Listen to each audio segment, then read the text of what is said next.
हर हर महादेव दोस्तों। आज की इस वीडियो में हम जानेंगे कि कौन कौन से पेड़ घर में लगाने से शुभ और कौन कौन से पेड़ घर में लगाने से अशुभ फल देते हैं। तो दोस्तों, वीडियो में आगे बढ़ने से पहले यदि आप चैनल पर नए हैं तो चैनल को सब्सक्राइब करके वीडियो को लाइक जरूर करें। दोस्तों, आज की वीडियो बहुत ही खास है। एक समय की बात है, भगवान श्री कृष्ण के दोस्त उनसे मिलने के लिए द्वारिका नगरी पधारते हैं। भगवान श्री कृष्ण उनका स्वागत करते हैं, आने का कारण पूछते हैं। भगवान कृष्ण के सखा उनसे कहते हैं कि हे माधव, तुम तो सर्वज्ञानी हो, सब कुछ जानते हो, आप तो मेरे आने का कारण समझ गए होगे, परंतु तुम पूछ रहे हो तो हे केशव, आप मुझे बताएं कि किन किन पेड़ पौधों को घर के सामने लगाना चाहिए और किन किन वृक्षों को लगाने से शत्रु का नाश होता है और कौन से पेड़ घर के पास लगाने से धन लक्ष्मी का वास होता है। हे केशव, कृपया करके मुझे बताइए। इस पर श्री कृष्ण मुस्कुराते हुए कहते हैं कि हे सखा, तुमने तो आज सारे संसार के मनुष्यों का कल्याण के लिए बहुत ही ज्यादा महत्वपूर्ण प्रश्न किया है। इस संसार में वृक्षों का बहुत ही महत्व है। घर के पास पौधा लगाने से बहुत ही ज्यादा शुभ होता है और साथ ही हमारे घर की शोभा भी बढ़ती है और साथ में वातावरण को शुद्ध रखते हैं, जो बहुत ही जरूरी होता है। घर के सामने शुभ पेड़ लगाने से घर में सुख समृद्धि आती है और साथ ही कई प्रकार के वास्तु दोषों को खत्म करते हैं। हे सखा, घर के सामने कौन सा पेड़ लगाना चाहिए और कौन सा पेड़ नहीं लगाना चाहिए, ये जानने से पहले तुम ये कथा सुनो, जिससे तुमको सब समझ में आ जाएगा। और हे सखा, जो भी मनुष्य इस कथा को सुनता है उसके सभी कष्ट मिट जाते हैं और दरिद्रता का नाश होता है। श्री कृष्ण जी के सखा कहते हैं कि हे केशव, मैं इस कथा को अवश्य सुनूंगा, कृपया कथा सुनाएं। श्री कृष्ण कहते हैं कि हे मित्र, पूर्ण समय की बात है, मध्य देश में एक अत्यंत सुंदर नगरी थी। उस नगरी में धनेश्वर नाम का वैश्य अपनी पत्नी सुमति के साथ रहता था। धनेश्वर भगवान विष्णु का बहुत ही बड़ा भक्त था और वह रोज प्रतिदिन भगवान विष्णु की पूजा करता था। धनेश्वर की पत्नी सुशील और घर के कामों में निपुण थी। घर में धन संपत्ति की कोई कमी नहीं थी।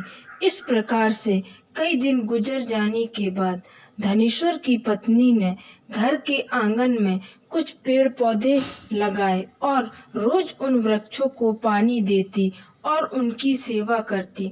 किंतु धनेश्वर की पत्नी को वृक्षों को लगाने का ज्ञान नहीं था।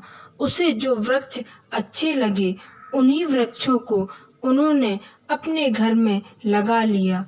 जो अशुभ वृक्ष थे उन्हीं अशुभ वृक्षों को उसने घर के आंगन में लगा लिया था, जिसके कारण धनेश्वर को व्यापार में काफी सारा नुकसान होने लगा। उसके घर में रोज रोज कलह होने लगा। पति पत्नी में बार बार झगड़े होने लगे। उनके जीवन में बहुत सी कठिनाइयां आने लगी। धनेश्वर का सारा व्यापार डूब गया और धन नष्ट हो गया। तो उसकी पत्नी ने उसे कुछ और काम कर को कहा। वह धनेश्वर बेचारा काम की तलाश में घूमता, पर उसे कुछ भी काम नहीं मिल पा रहा था। इस कारण से धनेश्वर बहुत दुखी हो गया। इस प्रकार से अशुभ वृक्ष लगाने से धनेश्वर और उसकी पत्नी के जीवन में घोर संकट और दरिद्रता आने लगी। फिर एक दिन एक साधु महात्मा धनेश्वर के घर पर आते हैं। उन्हें देखकर धनेश्वर प्रणाम करता है और कहता है, आइए महाराज, इस गरीब के घर पर कहिए, मैं आपकी क्या सेवा कर सकता हूँ।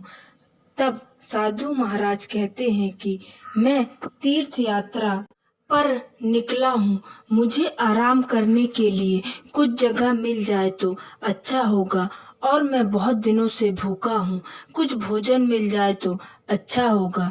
तब धनेश्वर कहता है, हे साधु महात्मा, आप अवश्य ही कोई पुण्य आत्मा है और आपकी सेवा करने का मुझे अवसर मिल रहा है। इससे मुझे बहुत ही आनंद मिलेगा। कृपया करके आप घर के अंदर चलिए। साधु महात्मा घर के अंदर आते हैं, परंतु धनेश्वर के घर में अन्न का एक भी दाना नहीं था। उसने अपनी पत्नी से कहा कि हे भगवान, जो साधु महात्मा आए हैं वो बहुत ही पुण्य आत्मा लग रहे हैं, हमें उनकी भोजन की व्यवस्था करनी चाहिए। इतना कहकर धनेश्वर गांव में एक सेठ के पास जाता है और सेठ से थोड़ा सा धन देने को कहता है, परंतु सेठ मना कर देता है धन देने को। तब धनेश्वर कहता है कि हे सेठ, मुझे थोड़ा सा धन दे दो, चाहे तो बदले में मेरा घर गिरवी रख लो। यह सुनकर सेठ को दया आती है और सेठ उसको धन देते हुए कहता है कि यदि तुमने धन नहीं लौटाया तो तुम स्वयं ही मुझे अपना घर सौंप देना। धनेश्वर कहता है कि हे सेठ, यदि मैंने धन नहीं लौटाया तो मैं स्वयं अपना घर तुमको सौंप दूंगा। फिर धनेश्वर सेठ से पैसे लेकर बाजार से राशन का सामान खरीद कर घर आ जाता है। फिर वह अपनी पत्नी से कहता है कि तुम उन साधु महात्मा के लिए भोजन बनाओ। फिर धनेश्वर की पत्नी भोजन बनाकर साधु महात्मा को भोजन परोसती है। इस प्रकार की भक्ति को देखकर साधु महात्मा प्रसन्न हो जाते हैं और जाते समय कहते हैं कि हे भक्त, तुम्हारी भक्ति और आदर सम्मान से मैं बहुत ही प्रसन्न हूँ। तुम्हारी जो भी कामना है मुझे बताओ, मैं तुम्हारी इच्छा पूर्ण करूँगा।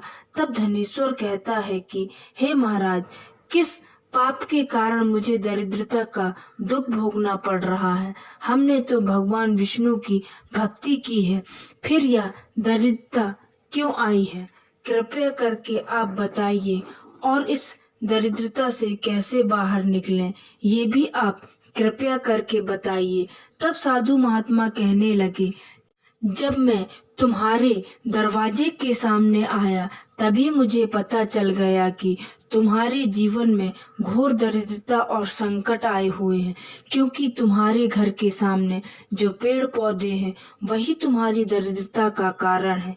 इसीलिए तुम्हें अशुभ वृक्षों को हटाकर शुभ वृक्षों को लगाओ। ये अशुभ वृक्षों के कारण तुम्हारी ये हालत हुई है।